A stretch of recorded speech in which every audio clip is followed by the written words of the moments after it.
اب اس پہ تھوڑی سی شرح پر بھی تھوڑی سی ہم بات کر لیتے ہیں، اللہ تعالیٰ توفیق عطا فرمائے۔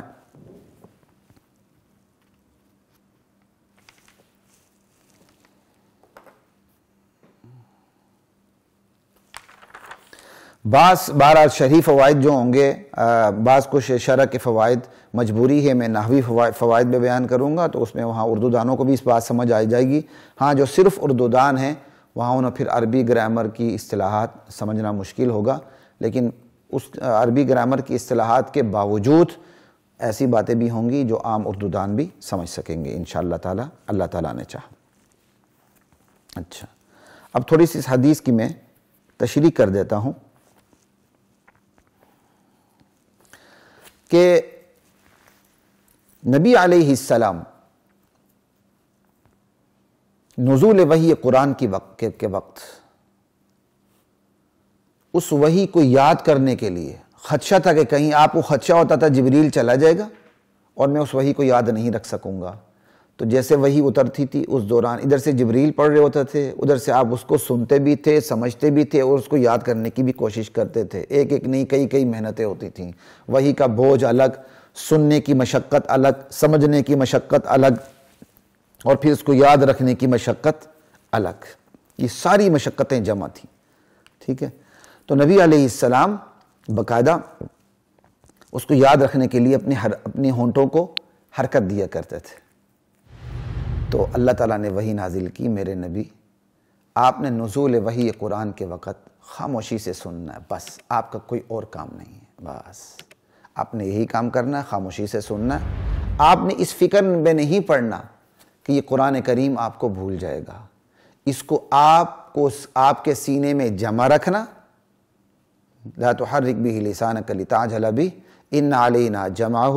وقرآنہ، اس کو آپ کے سینے میں جمع رکھنا، پھر آپ کی زبان سے اس کی ادائیگی کروانا، یہ ہمارا کام ہے، بلکہ اس کے مضامین کی وضاحت ثم ان علینا بیانہ، یہ بھی ہماری ذمہ داری ہے، ہم یہ سارے کام کروا دیں گے۔ تو نبی علیہ السلام نے کسی موقع پر ابن عباس رضی اللہ تعالی عنہما کو یہ واقعہ سنایا، اور جب یہ واقعہ سنایا تو باقاعدہ آپ نے اپنے کیا کہتے ہیں اپنے دونوں ہونٹوں کو حرکت دے کے بتایا کہ ابن عباس میں یوں وہی یاد کرنے کے لیے اپنے دونوں ہونٹوں کو حرکت دیا کرتا تھا کہ میرے رب نے مجھے اس طرح کرنے سے منع کر دیا۔ چونکہ ابن عباس نے رضی اللہ تعالی عنہما نے نبی کریم صلی اللہ علیہ وسلم کو براہ راست دیکھ لیا تھا ہونٹوں کو حرکت دیتے ہوئے، کیونکہ اس وقت تو نہیں دیکھا تھا جب وحی نازل ہو رہی تھی، اس وقت تو ابن عباس پیدا بھی نہیں ہوئے تھے۔ ابن عباس تو رضی اللہ تعالی عنہما ہجرت سے 3 سال پہلے پیدا ہوئے ہیں، اور یہ جو وحی تو بالکل جب آپ نبی بنے تھے ابتدائی وحی میں سے، یہی وجہ ہے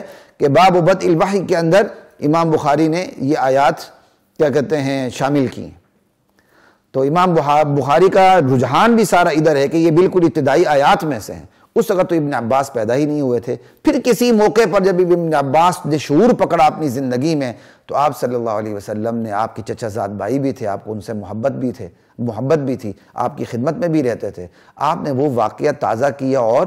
دہرایا کہ میں یوں اپنے ہونٹوں کو حرکت دیا کرتا تھا۔ ابن عباس رضی اللہ تعالیٰ عنہ نے اس کو یاد رکھا، اور پھر آپ نے اپنے شاگردوں کو یہ بیان کیا۔ ان شاگردوں میں سعید بن جبیر بھی ہیں، سعید بن جبیر نے بھی ابن عباس سے ہونٹوں کی اس حرکت کو نوٹ کیا، آگے اپنے شاگردوں کو